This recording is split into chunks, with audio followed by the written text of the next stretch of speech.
नमस्कार, स्वागत है साहित्यिक झरोका चैनल पर।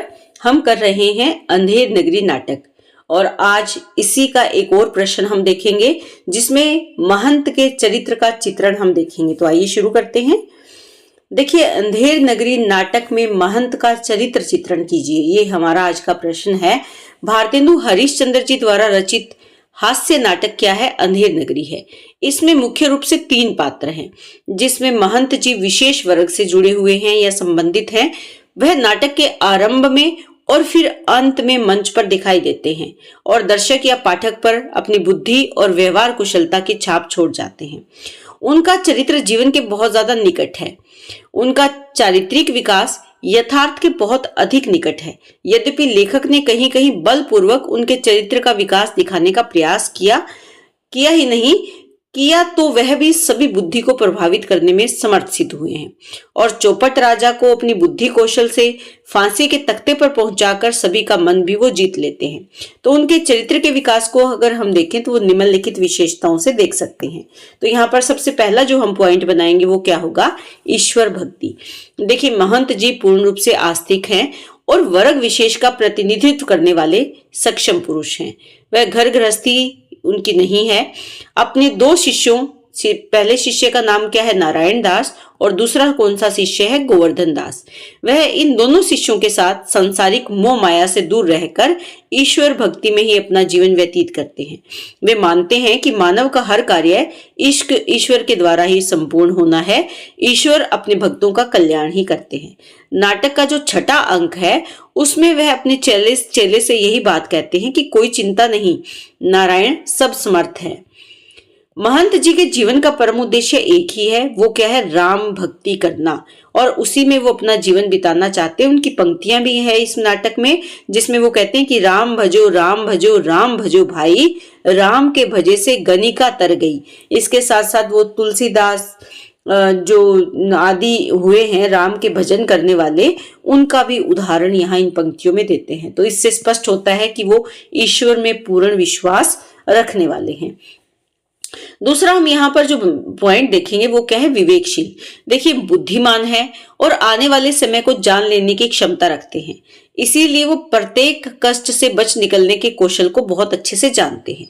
उनके विवेक के कारण ही जो उनका शिष्य गोवर्धन दास है वो अंधेर नगरी छोड़कर अन्यत्र जाने की उसको सलाह देते हैं, क्योंकि गोवर्धन दास अंधेर नगरी में लालची हो जाता है और उसको सलाह देते हुए क्या कहते हैं कि सेत सेत सब एक से, जहां कपूर कपास, जहां कपूर और कपास में कोई भेद नहीं है, सफेद सफेद उनको सबको एक जैसा ही दिखाई देता है, ऐसे देश कुदेश में कभू न कीजे बास। कि ऐसे देश, ये देश नहीं, ये कुदेश है और इसमें कभी निवास नहीं करना चाहिए। केवल रंग देखकर उनकी खासियत को ना पहचानना, कपूर और कपास में जो अंतर नहीं कर सकते, ऐसे देश में रहना व्यर्थ है, बेकार है। और महंत जी अपने विवेक का परिचय देते हुए गोवर्धन दास की चौपट राजा की फांसी के फंदे से रक्षा भी करते हैं और अविवेकी राजा को फंदा प्रदान भी करते हैं, क्योंकि उसको चौपट राजा को फंदे तक पहुंचाने का काम कौन करता है? गोवर्धन दास के जो गुरु हैं, महंत हैं, वही करते हैं। तो यहाँ पर गोवर्धन दास को बचा भी लेते हैं, किसके कारण? अपनी विवेकशीलता के कारण, और चौपट राजा को फंदे तक भी पहुंचाते हैं, और किसके कारण? केवल अपनी विवेकशीलता के कारण। अगला जो यहाँ पर आप पॉइंट बनाएंगे वो होगा त्याग भाव। देखिए, महंत जी के जीवन में लोभ का कोई स्थान नहीं था। वह न तो स्वयं लोभी थे और न ही अपने शिष्यों को लोभ के लिए कहते हैं। वह जीवन की गुजर बसर के लिए थोड़े में ही अपना काम चलाना चाहते हैं और अपने शिष्यों को भी लालच न करने की प्रेरणा देते हैं। कि जैसे उनकी पंक्तियां हैं, लोभ पाप का मूल है, लोभ मिटावत मान, लोभ कभी नहीं कीजिए, यो मैं नरक निदान। इसमें तो नरक का निवास है, तो हमें कभी लोभ नहीं करना चाहिए। तो इससे पता चलता है कि वो कैसे हैं, त्याग के भाव से भरपूर है उनका चरित्र। साधु प्रवृत्ति। देखिए, महंत जी भारतीय समाज के महत्वपूर्ण साधु समाज का प्रतिनिधित्व करते हैं इस नाटक में। उनमें सभी विशेषताएं विद्यमान है जो किसी साधु या महात्मा में होनी चाहिए। यह स्वभाव के गंभीर है, मितभाषी यानी मीठा बोलने वाले हैं, गहन गूढ़ बात करने वाले हैं, उन्हें घर गृहस्थी में कोई आकर्षण नहीं।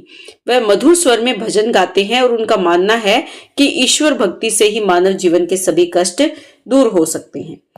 अगला हमारा जो यहाँ पॉइंट बनेगा वो क्या है, दयालु।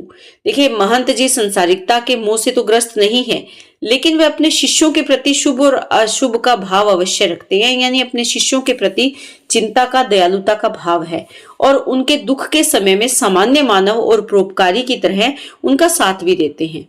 और ये घटना कब होती है, जब उनका शिष्य गोवर्धन दास अंधेर नगरी के आकर्षण में उलझ जाता है और वहीं रह जाता है।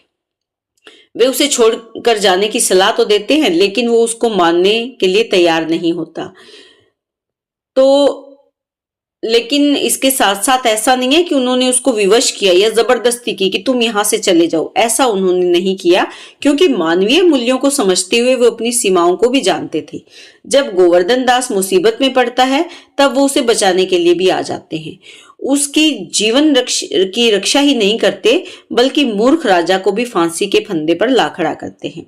अपने शिष्य के हितैषी होने के कारण ही वे इसे कहते हैं कि मैं तो जाता हूँ, पर इतना कहे जाता हूं कि कभी संकट में पड़ो तो हमारा स्मरण जरूर करना। ये पंक्तियां वो किसको कहते हैं, गोवर्धन दास को कहते हैं, क्योंकि गोवर्धन दास जाने से मना करता है और महंत उस नगरी को छोड़कर जाते हुए गोवर्धन दास को ये बात कहते हैं। तो इससे पता चलता है कि उनके मन में दयालुता का भाव है। बहादुर भी हैं। देखिए दुनियादारी वो नहीं जानते, क्योंकि दीन दुनिया के फेर में नहीं पड़ते, लेकिन बहादुर हैं, चतुर हैं और अपनी चतुराई के कारण ही वो अपने शिष्यों को भिक्षा मांगने के लिए अलग अलग दिशाओं में भेजते हैं। और इसी चतुराई के कारण वो अपनी लालची चेले गोवर्धन दास के भविष्य को जान जाते हैं कि एक ना एक दिन वो जरूर किसी मुसीबत में फंस जाएगा, और इसीलिए वो उसे फांसी के फंदे से भी बचाने में सक्षम होते हैं और अपनी चतुराई के कारण चौपट राजा को फांसी के फंदे पर भी पहुंचा देते हैं। अगला जो हम यहाँ पॉइंट बनाएंगे वो रहेगा निर्भय और साहसी। देखिए महंत जी निडर हैं क्योंकि उनके मन में सच्चाई है, वो लालची नहीं है, इसीलिए उसमें निडरता और निर्भय का भाव भी है। उनमें अपार आत्मिक बल विद्यमान है, इसी कारण उन्हें न तो किसी से डर है, भय है और न ही कोई संकोच।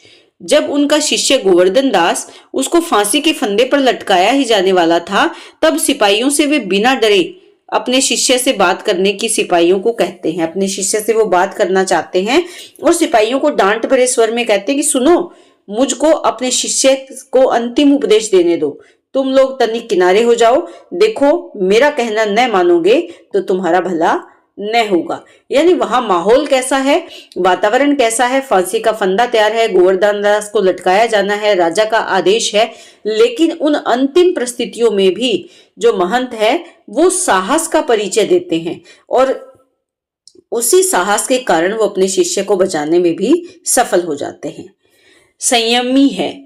देखिए महंत जी का जो जीवन है पूर्ण रूप से संयम द्वारा परिचालित है, उनके मन और इंद्रियों पर पूर्ण नियंत्रण है। अगर ऐसा नहीं होता तो वो अंधेर नगरी के लोभ लालच में उसी प्रकार फंस जाते जैसे कि गोवर्धन दास फंस गए थे।